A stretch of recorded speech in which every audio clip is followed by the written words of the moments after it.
오늘은 우리가 함께 모여 하나님을 예배하고 있습니다. 부활에 대해서 많은 이야기들이 있을 수 있습니다. 여러분 어떻게 생각하세요? 부활이, 죽은 자가 다시 살아난다고 하는 이 부활이 논리적이라고 생각하세요? 아니면 비논리적이라고 생각하십니까?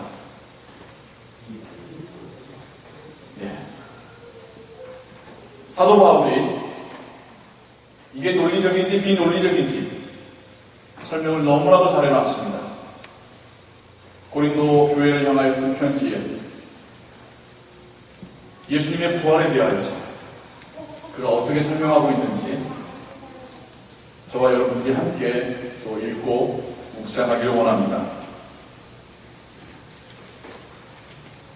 먼저는 고린도전서 15장 3절과 4절에 부활의 확실성에 대하여서 이렇게 이야기하고 있습니다.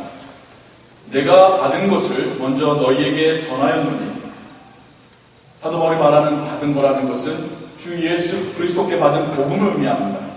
내가 주님께 복음을 받아서 여러분들에게 전해드렸는데요, 이는 성경대로 그리스도께서 우리 죄를 위하여 죽으시고 장사 지낸 바 되셨다가 성경대로 사흘 만에 다시 살아나사.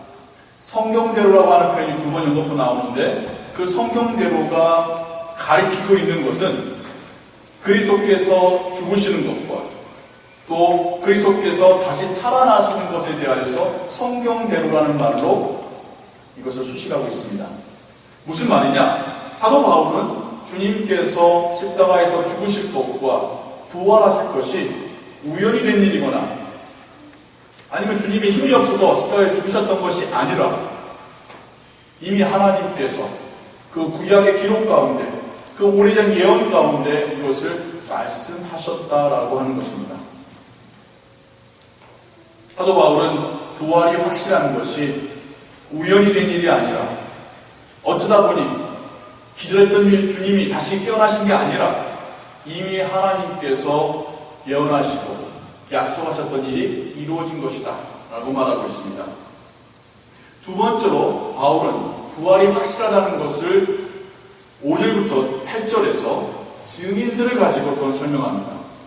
5절에 이렇게 말하죠. 게바에게 보이시고, 게바는 베드로를 말합니다. 12제자에게와 주님의 12제자에게도 보이셨고요. 그 후에 500여 형제들에게 일시에 보이셨나니, 주님 승천하실 때 그 육신을 모여든 500명의 성도들이 함께 보지요.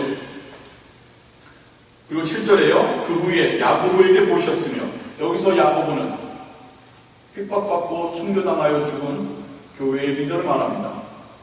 여러분, 스데반의 경우를 생각해 보십시오. 스데반이 죽음을 앞둔 그 상황 가운데, 환상 가운데 비전으로 하늘 보좌에 앉아 계신 예수님을 봅니다. 그러니까 예수님이 부활하시고 승천하신 이후에도 교회의 리더들이, 사도들이 환상과 비전 가운데 주님의 모습을 봤었다라는 거죠. 모든 사도회개와 8절에 맨 나중에 만삭되어 난 자와 같은, 만삭되지 못하여 난 자와 같은 내게도 보이셨느니라. 사도 바울도 나도 부활하신 예수님 만났다 라고 고백을 합니다. 많은 증인들이 있다는 거예요. 사도 바울은 부활하신 주님을 목격한 이들이 이렇게 많다라고 이야기하고 있습니다. 이게 왜 부활의 확실성이냐? 부활이 가짜라고 한다면 이 모든 사람들이 그러면 헛것을 봤다는 겁니까? 부활이 거짓말이라고 한다면 이 많은 사람들이 다 입을 맞춰서 원래 예수님 죽으셨는데 그래도 예수님 살아났다고 말하자고 했겠습니까? 아니죠. 그 수많은 사람들이 똑같이 말한다는 것은 그들이 부활하신 예수님을 만났기 때문입니다. 거짓말이라고 하면 그렇게 오랫동안 거짓말할 수가 없어요. 그렇게 목숨을 내놓으면서까지도 거짓말할 수는 없습니다. 그들이 봤기 때문에 그들은 그것을 부인할 수가 없었던 겁니다. 부활이 확실하다는 것을 또 12절에서 이어서 무엇을 가지고 말하냐면, 그러면 반대로 부활이 없었더라면이라고 하는 조건문을 가지고 바울이 계속해서 설명을 합니다. 12절에요. 그리스도께서 죽은 자 가운데서 다시 살아나셨다 전파되었거늘 너희 중에서 어떤 사람들은 어찌하여 죽은 자 가운데서 부활이 없다 하느냐. 믿지 않는 자들을 말하는 게 아닙니다. 심지어 믿는 자들마저도, 복음을 영접한 자들마저도 부활이 가능하겠어? 안 믿겨지더라는 거예요. 13절이요. 만일 죽은 자의 부활이 없으면 그리스도도 다시 살아나지 못하셨으리라. 그리스도께서 만일 다시 살아나지 못하셨으면 우리가 전파하는 것도 헛것이요 또 너희 믿음도 헛것이며 또 우리가 하나님의 거짓 증인으로 발견되리니 우리가 하나님이 그리스도를 다시 살리셨다고 증언하였습니다. 이게 무슨 말이냐면요, 부활이라고 하는 어떤 하나님의 계획 가운데 놀라운 이런 사건이 애초에 없었던 거라고 한다면, 그러면 예수님께서 부활하실지도 않았다는 거겠죠. 그러면 예수님이 부활하셨다라고 전한 이 사도들도 다 거짓 사도가 되는 거죠. 거짓 사도가 전한 잘못된 복음은 그것을 듣고 믿는 사람들도 다 잘못된 신자로 만든다는 겁니다. 부활이 없다면 예수님도 반쪽, 예수님의 사도들도 반쪽, 예수님의 사도들이 전한 복음도 반쪽, 그 반쪽짜리 복음을 듣는 사람도 반쪽짜리 신자밖에 될 수 없다는 거예요. 그럼 이 상황을 하나님이 내버려 두시겠냐는 거죠. 하나님께서 교회를 만드셨습니다. 교회에게 선교의 사명을 맡기셨습니다. 하나님의 나라가 이루어지는데 이 교회를 초청하셨습니다. 근데 이 교회가 가짜 소식으로 믿는 사람들로 가득 찬다면 말이 되겠습니까?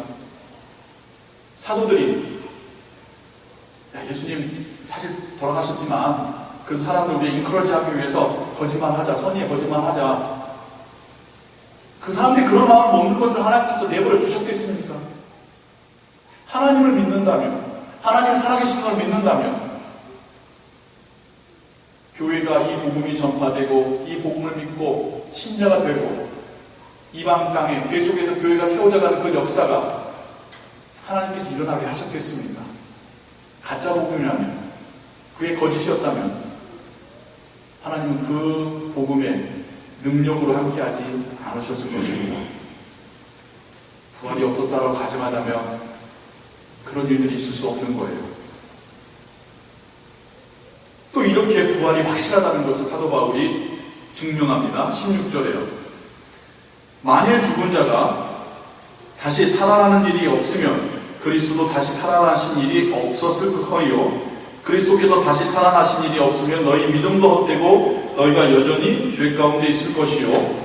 또한 그리스도 안에서 잠자는 자도 망하였으리니 만일 그리스도 안에서 우리가 바라는 것이 다만 이 세상의 삶뿐이면 모든 사람 가운데 우리가 더욱 불쌍한 자이리라. 부활이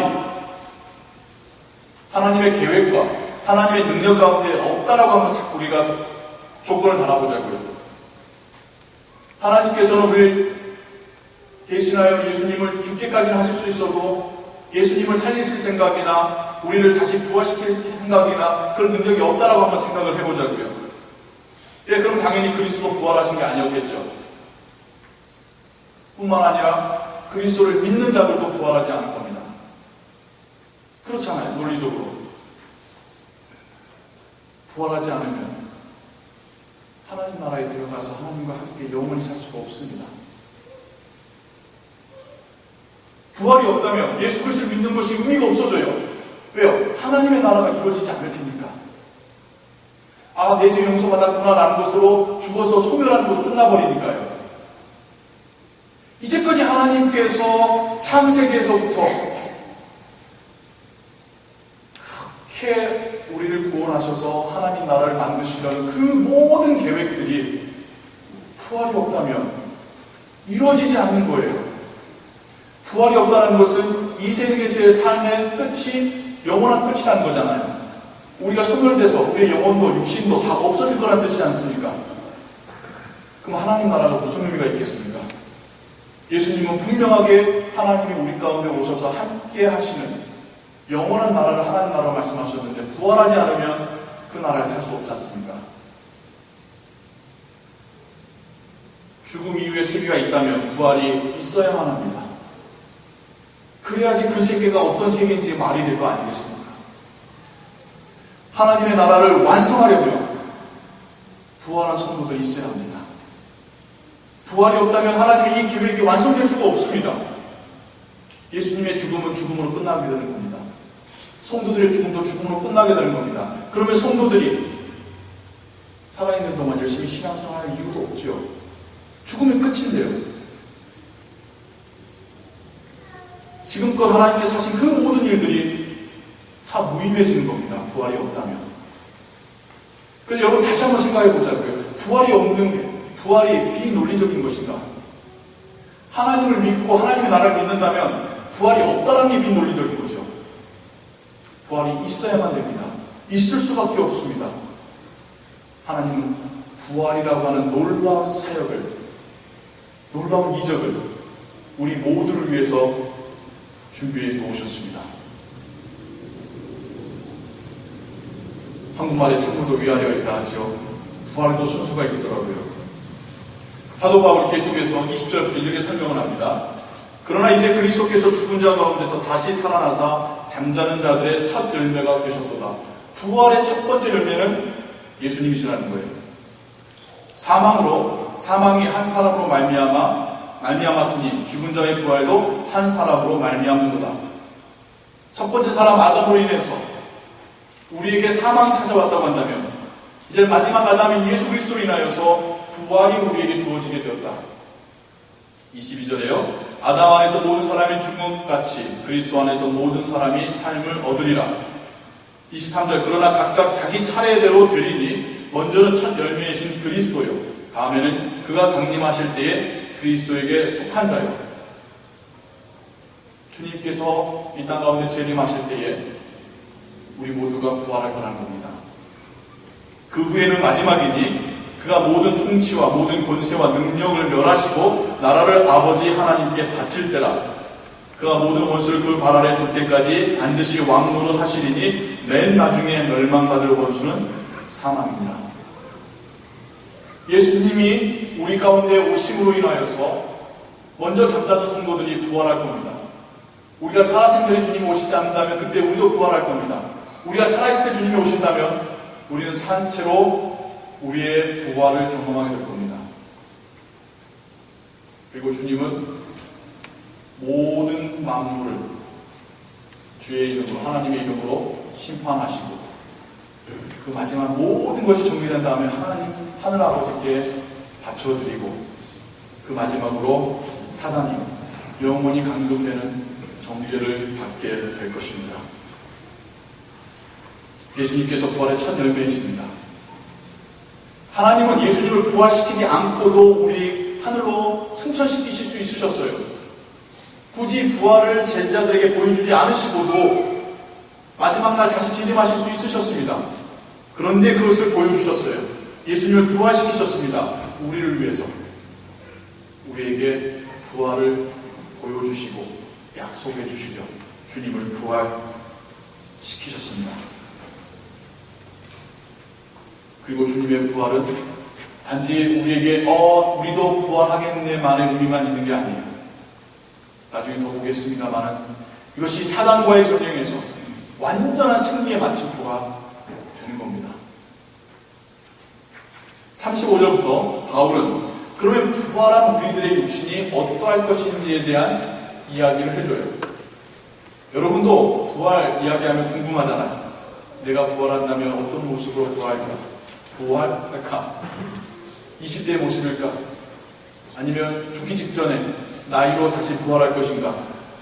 부활하면 내 얼굴에 있는 이 점은 사라질 것인가? 남아있을 것인가? 부활했을 때 나는 이쁠 것인가? 안 이쁠 것인가? 부활한 나는 비만일 것인가? 아니면 날씬할 것인가? 부활한 육신에 대해서 궁금증이 많으시죠? 고린도 교인들도 그게 궁금했었나 봐요. 바울이 이렇게 말합니다. 누가 묻기를 죽은 자들이 어떻게 다시 살아나며 어떤 몸으로 오느냐 하리니 36절 어리석은 자요. 우리도 그런 질문을 가졌을 때 바울이 우리에게도 똑같은 말을 할 거예요. 어리석은 자요. 네가 뿌리는 씨가 죽지 않으면 살아나지 못하겠고 또 네가 뿌리는 것은 장래의 형체를 뿌리는 것이 아니요 다만 밀이나 다른 것의 알맹이 뿐이로되 하나님이 그 뜻대로 그에게 형체를 주시되 각 종자에게 형체를 주시느니라. 죽은 자의 부활도 그와 같으니 썩을 것으로 심고 썩지 아니할 것으로 다시 살아나며 욕된 것으로 심고 영광스러운 것으로 다시 살아나며 약한 것으로 심고 강한 것으로 다시 살아나며 육의 몸으로 심고 신령한 몸으로 다시 살아나니 육의 몸이 있은즉 또 영의 몸도 있느니라. 무슨 말인가 하냐면요, 씨앗을 우리가 땅에 심으면 이게 쉬운 말로 썩어지고 흙 속으로 흡수가 되고 하나가 되면서 싹이 나고 줄기 나고 꽃이 펴서 또 다른 열매가 맺히잖아요. 근데 그것은 처음에 뿌렸던 그거하고 똑같은 건 아니잖아요. 우리 육신의 부활이 그러하다는 겁니다. 우리의 몸이 땅 속에 심겨진 이후에 주님 다시 오셨을 때 하나님께서는 이 땅으로부터 새로운 육신을 만들어서 우리에게 주신다는 거예요. 근데 그 육신은 처음 심었던 우리의 육신과 같이 약하거나 속되거나 한계에 처해 있는 것이 아니라 영광스럽고 건강하고 영원한 아름다운 육체를 우리에게 주실 것이다 약속하고 계신 것입니다. 부활해서 얻을 우리의 육신은 영원한 하나님의 나라를 살 육신입니다. 그래서 이 몸으로는 우리가 살 수 없기에 온전하고 완전한 육신을 우리에게 주실 것입니다.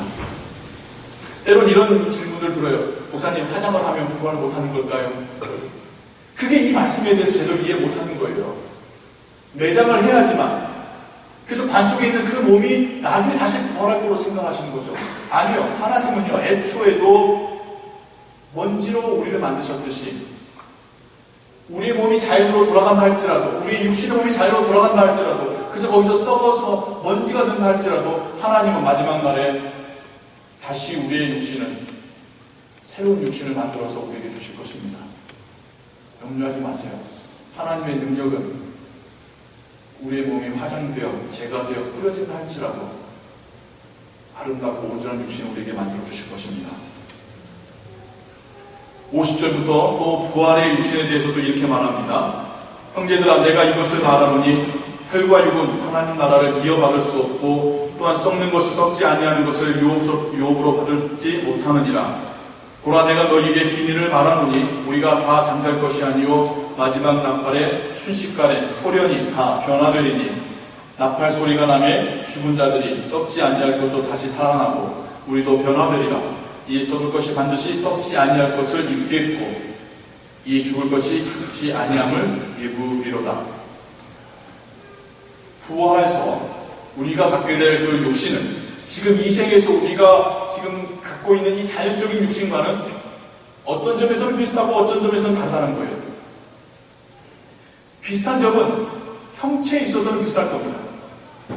지금 머리가 하나고 팔, 다리가 두 개 있듯이 부활한 우리의 육체, 부활해서 다시 얻을 우리의 육체도 마찬가지 형체일 거예요.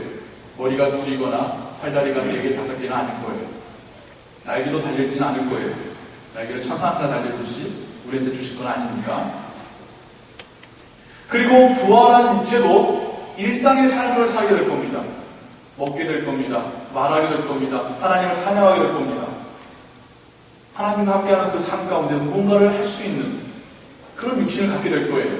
근데 다른 점이 있다면 지금 우리의 육신이 갖고 있는 물리적인 한계가 그때는 없다라는 거예요. 마치 부활하신 주님이 문이 닫혀 있어도 그 문을 통과하여 들어가셨듯이 부활하신 주님이 그래서 그 제자들과 함께 식사하실 수 있었던 것처럼 지금의 육신, 비슷한 육신을 갖고 있지만 그때 우리의 육신은 물리적인 한계에 부딪히지 않을 겁니다. 영원한 하나님 나라를 같이 살 수 있는 그런 육신이 우리에게 주어질 겁니다. 더 이상 아프지도 않고 늙지도 않고 죽지 않는 그런 육신을 우리에게 주실 겁니다. 54절부터 이 부활이 어떤 의미인가? 단지 우리에게만 좋은 건가? 단지 죽은 사람이 살아나는 것인가? 더 큰 의미가 있다는 것을 사도 바울이 말합니다. 54절부터요. 이 썩을 것이 썩지 아니함을 입고 이 죽을 것이 죽지 아니함을 입을 때에는 사망을 삼키고 이기리라고 기록된 말씀이 이루어지리라. 사망을 이긴다. 55절이요. 사망아 너의 승리가 어디 있느냐? 사망아 네가 쏘는 것이 어디 있느냐? 사망이 쏘는 것은 죄요 죄의 본능은 율법이라. 우리 주 예수 그리스도로 말미암아 우리에게 승리를 주시는 하나님께 감사하노니. 사도 바울은 지금 영적인 대치 상태를 보고 있습니다. 무슨 말인고 하니 사단이 우리를 향하여서 죄와 사망의 화살을 겨누고 있습니다. 하나님의 은혜를 입지 못한 자들은 그 앞에서 벌벌 떨고 두려워하고 있는 거예요. 사람이 제일 무서워하는 게 뭔지 아세요? 결국은 죽음이에요. 이 죽음으로부터 파생되는, 이 죽음의 공포로부터 파생되는 그 모든 것이 우리의 삶을 지금 몰아가고 있습니다. 결국 사람이 제일 두려워하는 것은 죽음이죠. 하나님의 은혜가 없을 때에, 하나님을 붙잡지 못했을 때에, 하나님 나라를 확신하지 못했을 때에 그 사람에서 가장 큰 두려움은 죽음입니다. 사단이 겨누고 있는 그 화살끝이 그 사람의 가장 두려운 거예요. 근데 예수 그리스도가 부활하시고 우리에게 그 부활이 예정되었다고 한다면 그 사망마저도, 그 사망에 대한 두려움마저도 이기게 될 거라고 성경이 우리에게 말씀하고 있는 겁니다. 주의 은혜가 없을 때는 이 죽음에 대한 공포가 우리의 주인 노릇을 합니다. 어떻게든 좀 더 살아보려고 하청반응하고 이게 우리에게 우상이 되고 우리의 삶의 이유가 되어버리는 겁니다. 근데 예수 그리스도의 부활을 믿고 나의 부활을 믿고 하나님 나라의 영원한 삶을 믿는 사람에게는 이제 이 사망이 주인 노릇을 할 수 없습니다. 하나님 나라의 영원한 삶이 믿어지는데 사단이 겨누는 그 사망이라는 화살 앞에서 두려워 떨며 꼼짝도 못하는 일이 신자에게는 더 이상 일어나지 않게 됩니다. 그래서 부활은 우리에게 승리인 것이죠. 나 스스로는 이 죄와 사망의 사슬을 끊을 수 없는데 예수 그리스도께서 십자가에서 그리고 무덤에서 이걸 끊어내셨고 우리에게 그것을 이겨낼 수 있는 은혜를 주셨습니다. 그리스도만 승리하신 게 아니라 이 부활을 약속받은 우리에게도 또한 승리가 주어지게 된 것입니다. 58절 마지막으로 바울이 이렇게 이야기합니다. 그러므로 내 사랑하는 형제들아 견실하며 흔들리지 말고 항상 주일에 더욱 힘쓰는 자들이더라. 이는 너희 수고가 주 안에서 헛되지 않은 줄 알미라. 부활이 왜 논리질 수밖에 없는지, 부활이 왜 있을 수밖에 없는지, 부활이 어떤 의미인지 하나님 나라와 죄와 사망과 연관시켜서 설명한 바울이 이제 마지막에 와서 내 사랑하는 형제들아 흔들리지 마라. 부활을 믿으면 흔들리지 마라. 부활이 안 믿겨지니까 흔들리는 거예요. 세상 살면서 이 세상에 집착하고 욕심부리고 두려워하고 염려하고 근심하고 싸우고 경쟁하고 부활이 안 믿겨지니까 흔들리는 겁니다. 부활이 믿겨진다면 흔들리지 말아라. 그리고 항상 주의 일에 더욱 힘쓰는 자가 되라. 너의 수고가 헛되지 않으리라. 부활을 믿고 하나님 나라를 소망하며 하나님을 기쁘시게 하는 삶을 사는 그 사람, 그가 하는 그 모든 헌신과 예배와 수고와 공사가 날 아버지의 나라에서 상급으로 영광의 멸관으로 주어지게 될 거라고 하는 성경의 말씀입니다. 사랑하는 성도 여러분, 우리가 이 시간 오늘 주님의 부활을 기념하며 예배하고 있습니다. 주님만의 부활이 아니라 이제는 우리의 부활이 될 겁니다. 우리가 부활할 거기 때문에, 부활해서 영원한 하나님 나라를 살 것이기 때문에, 그러니까 지금의 우리의 삶에도 이게 영향을 미치게 될 겁니다. 우리 삶의 이유와 목적과 방향이 바뀌게 될 겁니다. 부활을 믿는다면 우리에게 그것이 소망이고 가장 큰 축복이 될 것입니다. 사랑하는 성도님 여러분, 무엇을 붙잡고 살고 계십니까? 무엇을 바라보며 살고 계십니까? 예수님께서 나를 위해 내 죄값 치러주셨을 뿐만 아니라 사망으로부터 승리하셨으면 우리를 다시 살리실 것임을 믿고 고백하는 여러분 되시기를 주님의 이름으로 축원합니다. 기도하겠습니다.